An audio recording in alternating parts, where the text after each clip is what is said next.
Hello sir, నా పేరు కోదండరావు.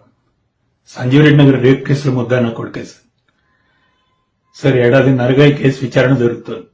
నేను నా డబ్బు పలుకుబడి మొత్తం ఉపయోగించాను, సాక్షుల్ని కొనేశాను, మీడియాను మేనేజ్ చేశాను, అమ్మాయిని వాళ్ళ పేరెంట్స్ ని నోరెత్తకుండా చేశాను, నా కొడుక్కి బెయిల్ ఇప్పించాను.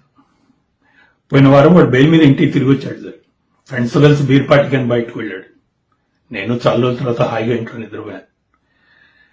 అర్ధరాత్రి ఇంటికి తిరిగి వచ్చాక నన్ను లేపి గట్టిగా కావలించుకొని అన్నాడు సార్, డాడ్ నీ సపోర్ట్ ఇలా ఉంటే ఎన్ని రేప్స్ అయినా చేసి తప్పించుకోగలను అని.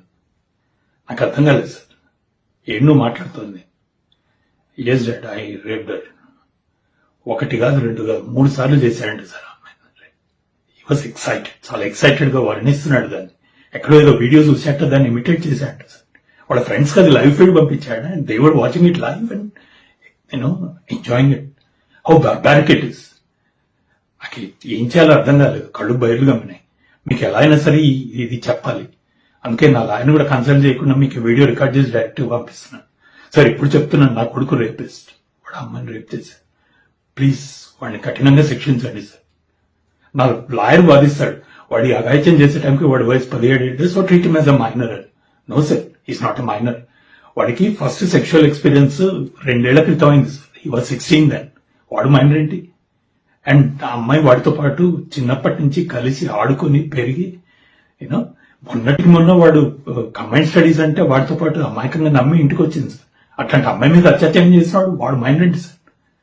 అయినా రేప్ అనే థాట్ మైండ్ లో వచ్చినాడు, అసలు మైనర్ ఎలా అవుతాడు sir? He has to be treated as a fucking major. That's it. So వాడిని నిర్భయ కేసులో లాగా వాడిని ఉరిదీస్తారు, లేదా దిశ కేసులో లాగా ఎన్కౌంటర్ చేసి పారేస్తారు. సౌదీ అరేబియాలో రాళ్లు పెట్టి కొడతారండి సార్. అలా కొడతారు, మీ ఇష్టం సార్. ప్లస్ కఠినంగా శిక్షించండి. మీరు వేసే శిక్ష వాడికి ఆఖరి అవకాశం కావాలి వాడు మారటానికి. Please sir.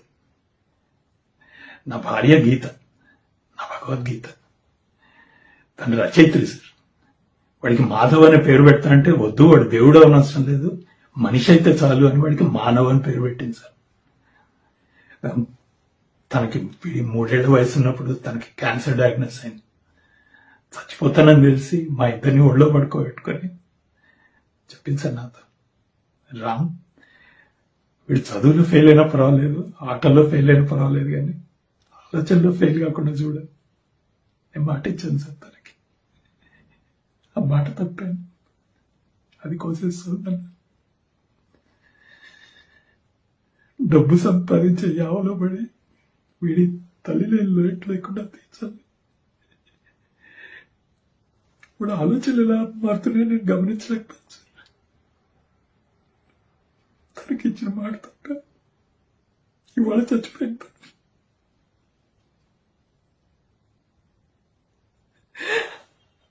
ఆ అమ్మాయి మీద వాడు చేసిన అత్యాచారంలో సగం బాధ్యత నాది సార్. వాడికి ఎంత శిక్షలో సగం నాకు రాళ్ళ పెట్టి ముందు నన్ను కొట్టాడు సార్.